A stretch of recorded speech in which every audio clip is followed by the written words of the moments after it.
Salut Joël, ça va bien? Ça va super bien. Contente d'être de retour à Mission Générale? Très contente. Merveilleux. On est de retour au TNM? Exactement, comme on peut le voir juste ici. C'est majestueux. On part en aparté d'ailleurs. Je vous parle d'un show qui va se faire au TNM dans l'aparté. Ah ben. Sans plus attendre. Maintenant. Alors, Théâtre du Nouveau Monde, ici même, sur cette scène, il y aura la pièce Le Père qui sera présentée. C'est un texte de Florian Zeller, mis en scène par Edith Patnaud. Je te lis le synopsis. Oui. C'est bon? Vas-y. André, déjà âgé, se croit encore autonome, mais sa confusion mentale en fait un danger pour lui-même. Sa fille Anne tente de l'aider en lui procurant une aide-soignante et en l'hébergeant dans le grand appartement où elle vit avec son mari. C'est une pièce qui nous amène à l'intérieur d'un cerveau malade et le ton varie entre humour, tendresse et gravité. Je vous parle quelques mots sur Florent. Je vous donne... Mais qui est-ce? Qui est-ce? Qui est Florian Zeller? Mais qui est Florian Zeller, Laurence? C'est un auteur français, en fait. Il en est, et Le Père, c'est sa 7e pièce de théâtre. Elle a été créée en 2012 et adaptée par l'auteur lui-même au cinéma en 2021 sous le titre The Father. C'est ben oui, en anglais. Beaucoup plus populaire. Ben voilà. Qui sont les concepteurs sur la pièce? Il y a toute une équipe, en fait, derrière ce spectacle gigantesque, à commencer par l'assistance à la mise en scène, Adèle Saint-Amand, qui a aussi travaillé sur Pas perdu, le documentaire scénique qui était présenté chez Duceppe. Elle travaille régulièrement avec Edith Patnaud, elle a travaillé aussi avec Patrice Dubois, Robert Lepage, Steve Gagnon. De grands noms, de grands noms, et j'en passe. C'est pas son premier rodéo, qu'ils disent. La musique originale est signée Alexander McSween. Au costume, on a Cynthia Saint-Gelais. On a pu voir son travail d'ailleurs sur Les Mutantes, White Horse, Docteur et L'eau. Au décor, Odile Gamache et Julie Mesrock. Et les éclairages, c'est Julie Basse qui les fait. Peux-tu me parler un peu de son travail? Je pense que tu la connais bien. Oui, je la connais très bien et je trouve que le travail de Julie est reconnaissable sur scène parce que souvent, elle va utiliser des angles très prononcés et distincts, des angles d'éclairage et des couleurs dans une douceur. Mais ça marche très bien, donc, avec l'ambiance qu'on croit comprendre, en fait, de ce texte-là, qui est fait avec à la fois humour, avec douceur également et couleur, quelque chose d'enveloppant. On a bien hâte de voir qu'est-ce que ça donne ici. Ben oui, tout à fait. Distribution aussi, qui est super, évidemment. Donc, on a Adrien Bléton, Sophia Blondin, Fayol Jean Junior, Marc Messier, Noémie O'Farrell et Catherine Trudeau. Donc, on voit ça au TNM du 19 mars au 13 avril. Joël! Oui? Joël, dis-moi, où est-ce que tu nous amènes pour cet aparté? Je nous amène dans l'est de la ville, au théâtre Denise Pelletier. Et voilà. Dans la salle Fred Barry. Oui. Pour le spectacle Explosion. Boom! Yeah! Un texte de Josiane Dulong-Sévignac, Geneviève Labelle et Mélodie Noël Rousseau. Une mise en scène de Josiane Dulong-Sévignac. Un service public foudroyant voit le jour dans le quartier. Une escouade d'experts en démolition d'objets souvenirs nous convie à une grande opération de défoulement. Dans leur havre de destruction, on refaçonne les angles morts de la mémoire et on vidange les réservoirs émotionnels grâce à leur outil insolite qui démantèle notre obsession du matériel. Leur credo pourrait se lire ainsi. Racontons, transformons, explosion! Voilà. J'adore. Donc, c'est produit par Pleurer dans la douche, une compagnie de Geneviève Labelle et Mélodie Noël Rousseau, une compagnie queer et féministe qui ont une pratique qui mélange les formes, soit le documentaire, la performance, la drague, puisque les deux sont des drag kings, la marionnette aussi. Donc, c'est qui les concepteuristes sur ce spectacle-là? À la lumière, on a Catherine FP, qui travaille beaucoup en danse, musique, théâtre, cirque et poésie.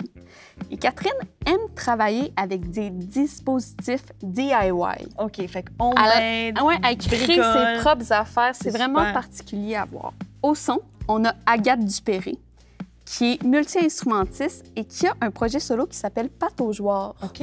Mais là, elle fait la conception sonore du spectacle Explosion. Oh, wow, super. À la scénographie et aux accessoires, Anne-Sara Gendron. Au costume, Vicky Wolf. Et dans la distribution, il y a évidemment Geneviève Labelle et Mélodie Noël Rousseau, mais Catherine FP aux éclairages et Agathe Dupéré vont être aussi sur scène. Fait que les concepteuristes sur scène avec les interprètes. Exactement. Ah, c'est super, j'ai vraiment hâte de voir. Je pense que ça va être vraiment intéressant. C'est présenté, c'est quoi les dates? C'est présenté de quand à quand? C'est présenté du 19 mars au 6 avril à la salle Fred Barry. Merveilleux. Et moi, j'achète des billets maintenant. Où tu t'en vas? Joël, très cher. On s'en va En calendrier, on va voir la panoplie de ce que Montréal nous réserve. Au calendrier, Laurence, on peut voir quoi? Oui, bien là, on s'en va à l'Espace Go pour commencer. Oui. Et on va voir Un cœur habité de 1000 voix. C'est un texte de Marie-Claire Blais, mis en scène par Stéphanie Jasmin et Denis Marleau.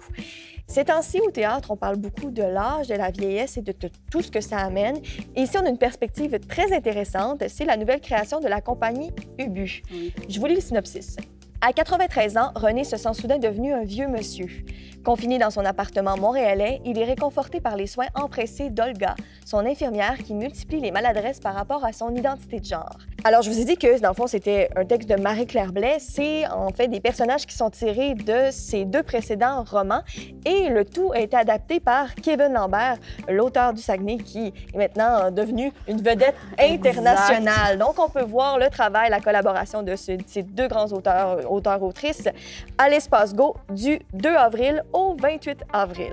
Moi, je m'en vais à la Licorne, dans la petite salle de la Licorne pour Fils manqué, point d'interrogation. Oh oui, bien joué. Exact. Un texte et une mise en scène de Jean-François Nadeau. Est-ce qu'un acteur orphelin de père peut devenir autre chose qu'un clown? Afin de répondre à la question, un inséparable duo aux airs père-fils joue en boucle le conte d'une injustice. Enfermés dans une prison chimérique, désireux de comprendre les raisons de cette détention perpétuelle, ils ouvrent la voie à un univers délirant, explosant au passage les souffrances de l'abandon et l'implacable désir de plaire.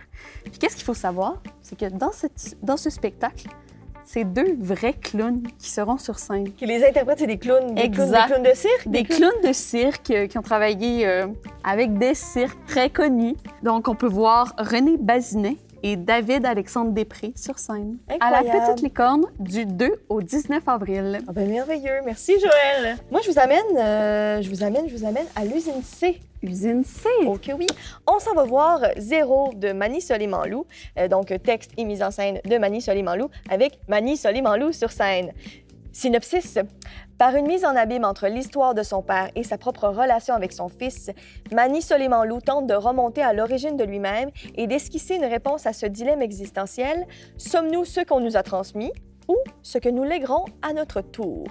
C'est le dernier opus d'une série de spectacles de 1 jusqu'à 9 qu'on a pu voir et revoir et qu'on aime évidemment revoir cette fois-ci à l'usine C du 2 au 6 avril. C'est très court. Courez-y. Et le prochain spectacle aussi est présenté pour une courte durée. Oui. C'est la Grande Mascarade à la Chapelle. Oui, Donc, oui, la oui, Chapelle, Juste là, ici. Merci. Exactement. Une idéation et mise en scène de Étienne Loup et Gabriel-Antoine Roy. Comme un grand cri qui déchire la nuit sur la rue Saint-Dominique, le rideau se lève. 2 saltimbanques en collante débarquent sur scène, un masque au visage, pirouettes et confettis. Le public est convié à une cérémonie haute en couleurs avec des personnages à perte de vue.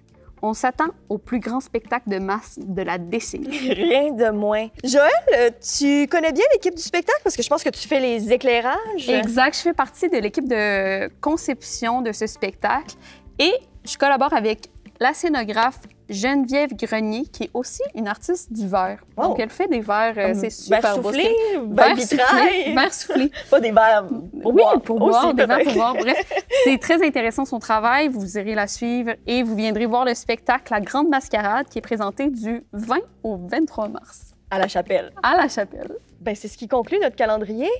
Joël, félicitations pour ton Félicitations. deuxième Le épisode. deuxième épisode se finit encore avec une poignée de main. Puis nous, ben, suivez-nous sur les réseaux sociaux, puis on se revoit pour un prochain épisode et voir encore une fois ce que Montréal, la belle Montréal, nous réserve.